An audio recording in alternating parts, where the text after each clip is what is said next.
Professor Kessler, innanzitutto grazie di essere venuto in Italia sull'invito della Società Psicoanalitica Italiana a parlare sia a Milano che a Firenze.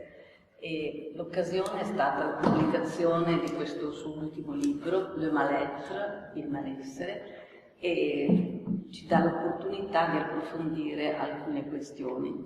La prima, su cui vorrei sentire il suo punto di vista, è proprio, riguarda proprio il titolo di questo suo ultimo libro, Le Mal-être, in cui fa un collegamento e una differenza rispetto allo scritto di Freud, Le malaise de la culture, il disagio della civiltà.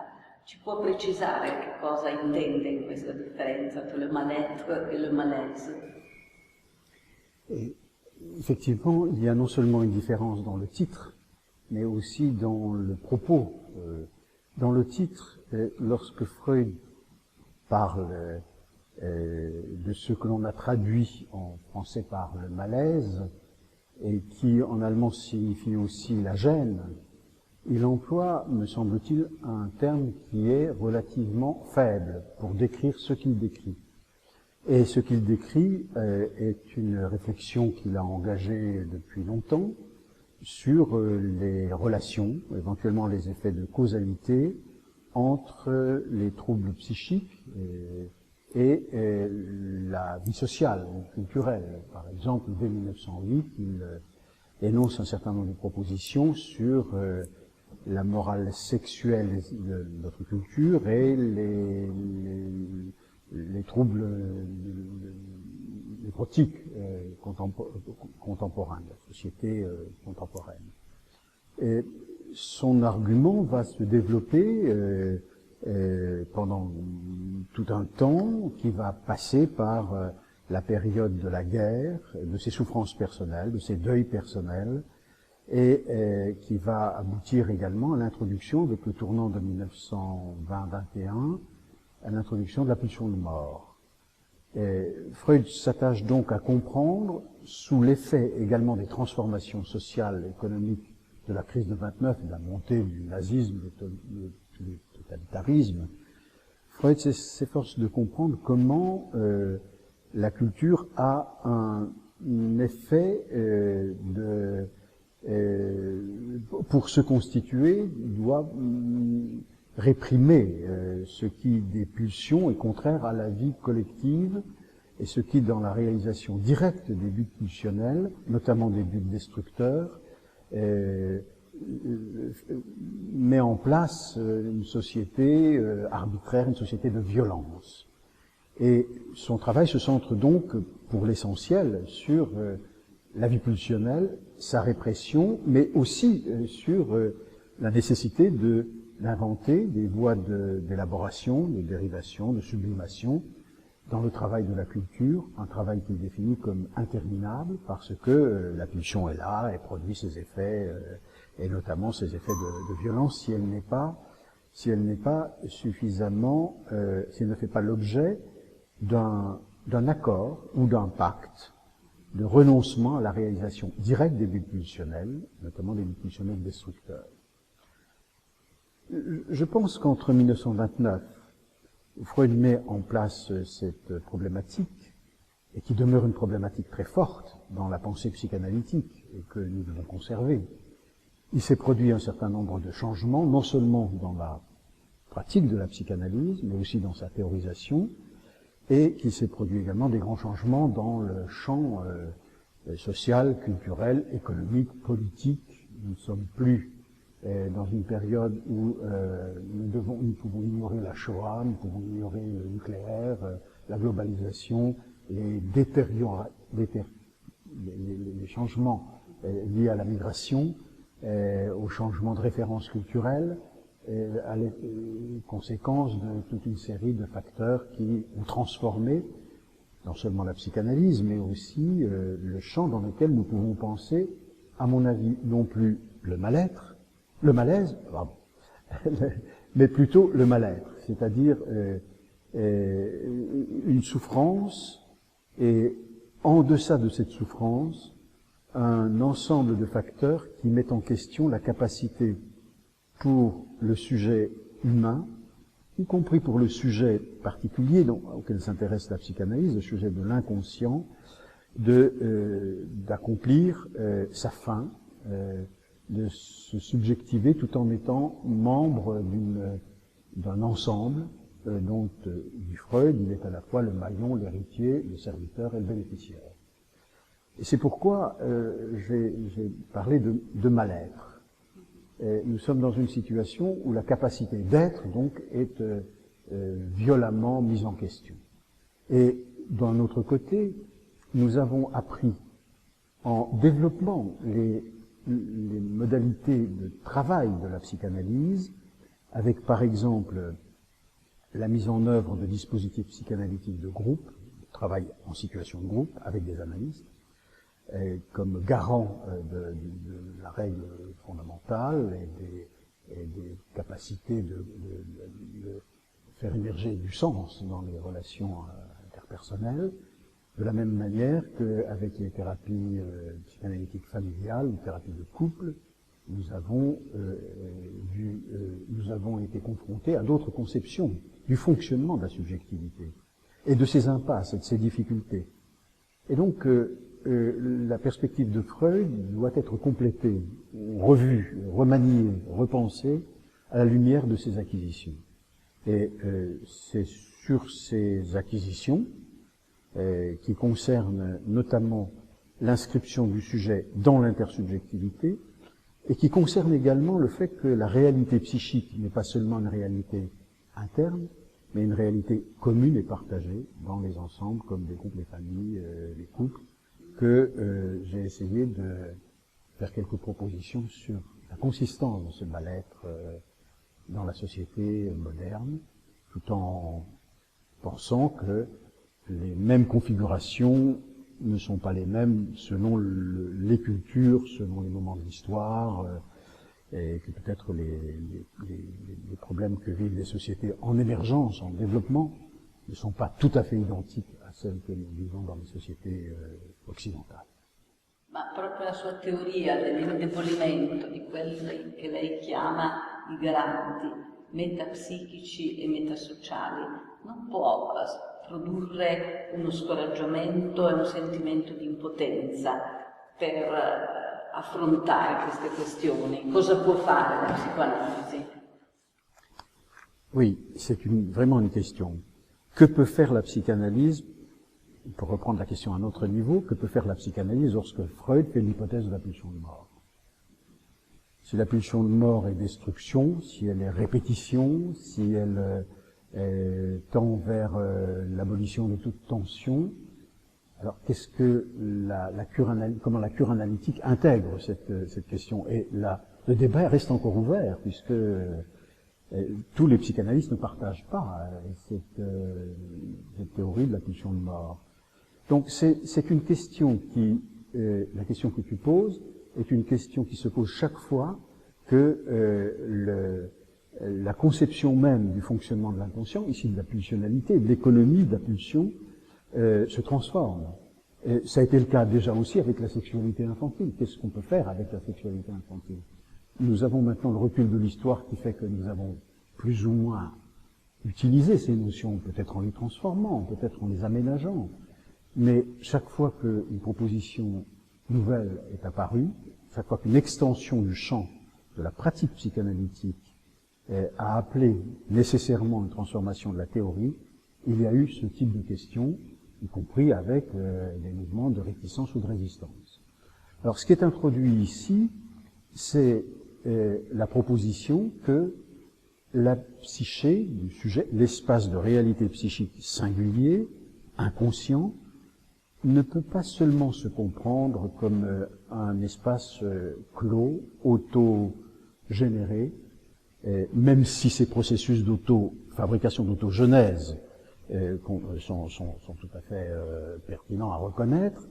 Ce qui est à prendre en considération, et cela vient justement de cette extension du champ de la psychanalyse aux ensembles intersubjectifs ou plurisubjectifs, ce sont les formations qui sont spécifiques de ces ensembles, qui n'existent pas, qu'on ne peut pas repérer, sinon par certains effets, à condition de les avoir présupposés. c'est ce qui se produit dans ces ensembles, ce sont des formations qui n'existent que dans ces ensembles. Donc une réalité psychique inconsciente spécifique. Alors on a essayé de les explorer, par exemple l'illusion groupale, c'est une formation, les enveloppes groupales, ce sont des formations qui n'existent que dans les groupes par définition, c'est presque tautologique. Mais ce qui est, à mon avis, beaucoup plus important, c'est la découverte que pour être dans l'intersubjectivité, condition pour que l'on puisse se devenir je, se subjectiver et avoir accès à des processus de symbolisation, pour être dans ce processus singularisant, il est nécessaire que nous soyons immergés dans des processus qui concernent le lien que nous avons avec les autres. Et dire le lien, ça veut dire très précisément des liens d'alliance inconsciente. C'est-à-dire que à 2, à 3, à 4, à plusieurs, nous avons chacun un intérêt à maintenir refoulées ou dénier des représentations inacceptables, à repousser des affects que nous ne pouvons pas supporter, à dénier des perceptions, à mettre en œuvre des processus tels que nous devons ensemble tenir à ces dénis collectifs ou à ces dénégations collectives pour être ensemble. Certains de ces alliances sont défensives, pathologiques, d'autres, au contraire, ont un aspect structurant. C'est-à-dire que nous ne pouvons pas être au monde de la vie psychique sans entrer dans ces alliances qui nous précèdent, comme par exemple ce que Pierre Aulagnier a décrit à la suite de Freud, comme le contrat narcissique, c'est-à-dire le fait que pour que le narcissisme du sujet se développe, il est nécessaire qu'il soit précédé par les investissements narcissiques de ceux qui le précèdent. Mais c'est vrai aussi pour la possibilité de refouler.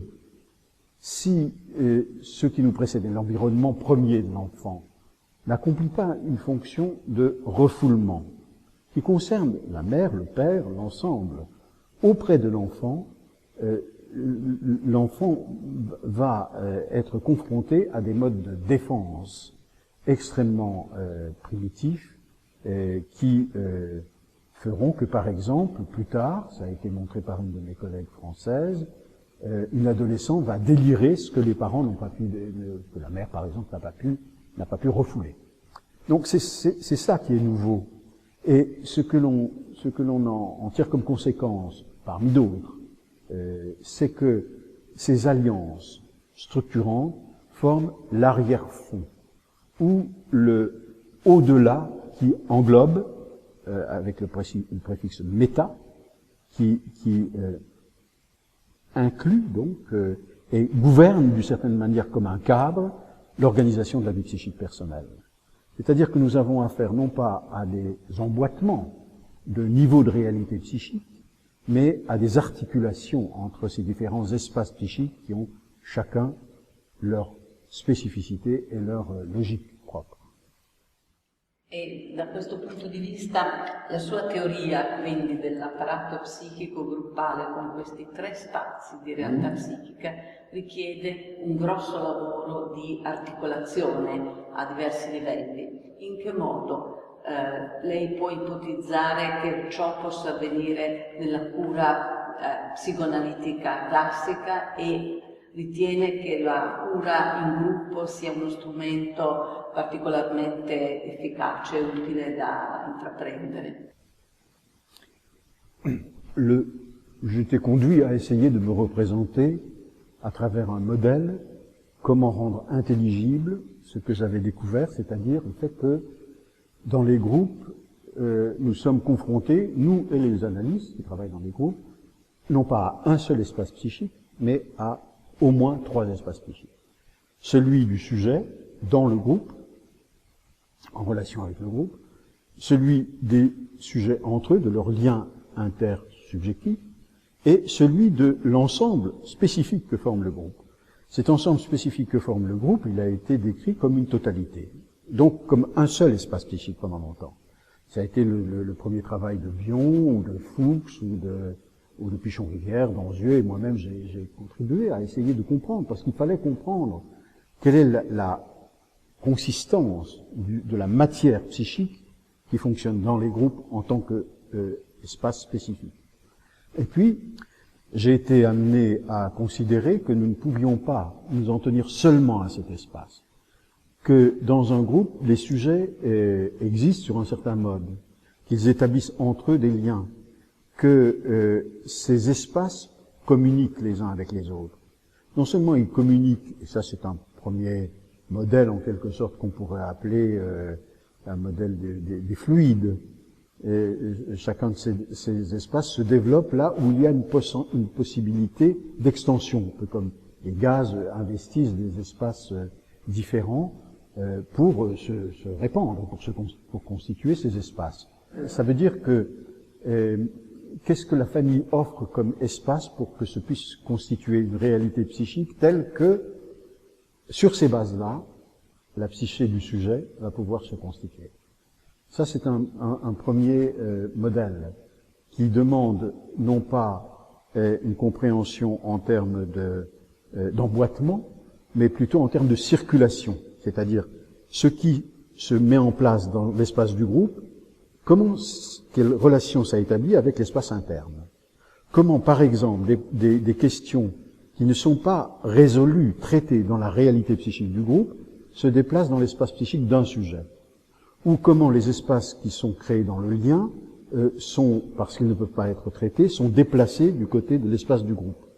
Donc c'est un modèle de communication, un modèle économique, d'une certaine manière, que j'ai trouvé intéressant. Mais auparavant, j'avais mis en place un modèle plus ergonomique, c'est-à-dire un modèle qui prend en considération le travail psychique, pour reprendre les termes de Freud, l'exigence de travail psychique qui est requis de chaque sujet pour faire lien avec les autres, pour entrer dans l'intersubjectivité. Et réciproquement, comment le groupe, la famille, travaille, établit des modalités de transformation chez le sujet. Là, nous sommes dans une perspective, relative, complexe du point de vue de ces articulations, mais relativement simple à prendre en considération. Ça se complique lorsque ne se produisent pas ces échanges entre les différents espaces, ou lorsque l'un espace prévaut sur l'autre, de telle sorte que les autres, on ne peut pas y avoir accès. Peut-être ainsi pouvons-nous comprendre que certains groupes aliènent le sujet dans son statut d'élément du groupe. L'espace intrapsychique est méconnu, il n'est pas rempli, en quelque sorte, par exemple, par l'investissement narcissique des parents sur l'enfant. Et il s'ensuit un certain nombre de troubles extrêmement graves que beaucoup d'entre nous décrivent comme des troubles de la symbolisation, comme des troubles du narcissisme, dans la mesure où les troubles de la symbolisation, comme Winnicott, Bion et en France aussi l'ont montré, sont des troubles qui sont liés à l'absence ou à l'incapacité de l'objet de l'ambiance, de l'environnement, constituer l'enfant comme un autre et de l'investir non pas en fonction des exigences narcissiques des parents, mais comme un objet qui existe indépendamment de soi, indépendamment et cependant lié à soi. Et ce sont ces troubles qui constituent une grande part du malaise, du mal-être dans la civilisation moderne, ipermoderne. Da questo punto di vista lei dà molta importanza in questo lavoro psichico alle formazioni intermedie. E che cosa intende in questa fase dell'analisi della vita sociale, in particolare per formazioni intermedie, che consentono un lavoro psichico che mantiene un rapporto con l'oggetto, non me, diciamo? Ta question m'oriente vers des références qui m'ont beaucoup fait travailler, qui sont celles de Winnicott. Mais déjà, on peut trouver chez Freud, et chez d'autres également, cette idée que la vie psychique est et c'est ce que j'ai beaucoup travaillé dans cette direction, que la vie psychique est faite précisément d'une matière qui se groupe en quelque sorte et qui exige des relations de connexion entre les objets, de connexion entre la vie pulsionnelle, de connexion entre les affects, les représentations, de connexion entre le monde interne et le monde non-moi, que donc ici ce qui est nécessaire, c'est que se mette en place cette zone transitionnelle ou intermédiaire entre moi et non-moi, entre soi et l'autre, entre les différents dedans dans lesquels nous sommes pris. Nous sommes pris dans plusieurs dedans. Il y a plusieurs dedans qui sont comme des enveloppes successives, avec une porosité plus ou moins grande, qui permet justement que se mettent en place des processus intermédiaires. Je ne sais pas si il y a des objets qui les incarnent, mais ce qui est important, c'est la façon dont se processualisent les rapports entre les différents espaces. Et de ce point de vue, la fonction symbolisatrice n'est rien de la mère, par exemple, auprès du bébé, est précisément cette fonction d'intermédiation entre l'espace psychique, l'espace psychique de la mère, l'espace psychique du groupe et l'espace de la culture. Ce sont des fonctions qui, dans les groupes, sont extrêmement importantes.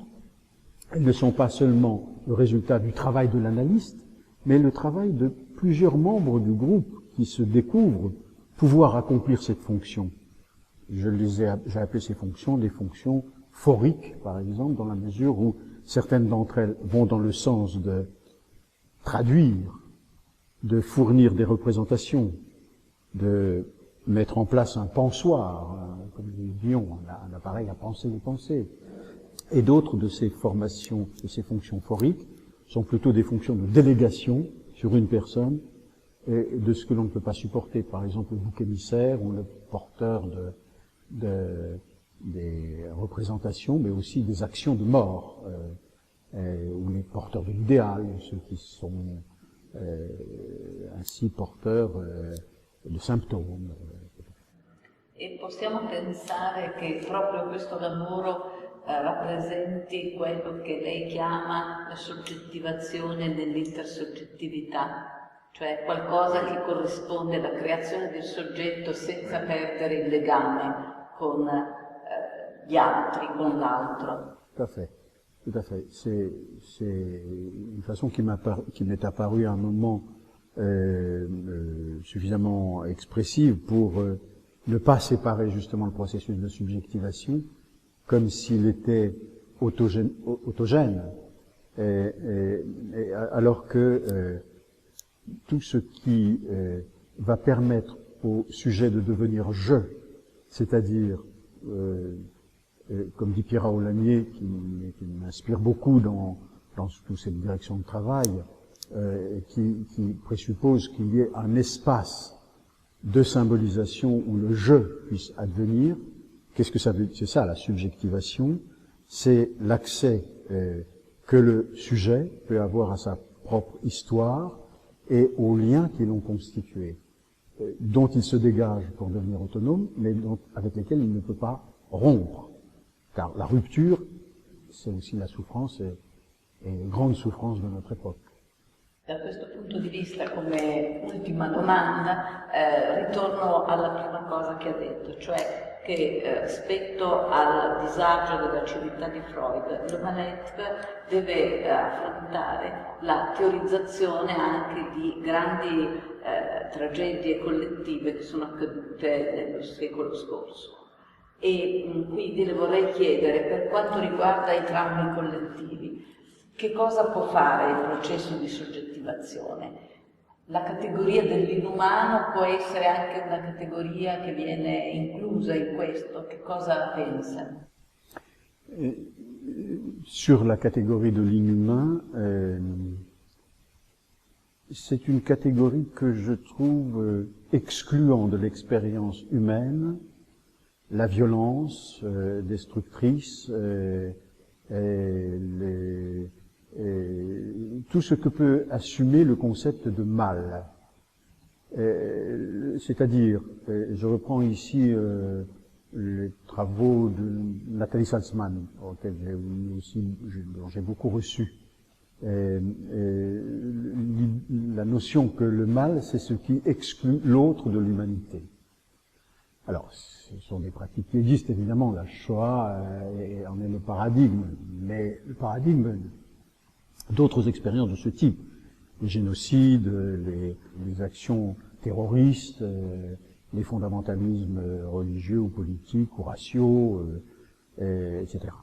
Mais le mal, en tant qu'il exclut, en tant qu'il réduit l'autre à un radicalement étranger à moi, c'est un mal qui me détruit moi-même.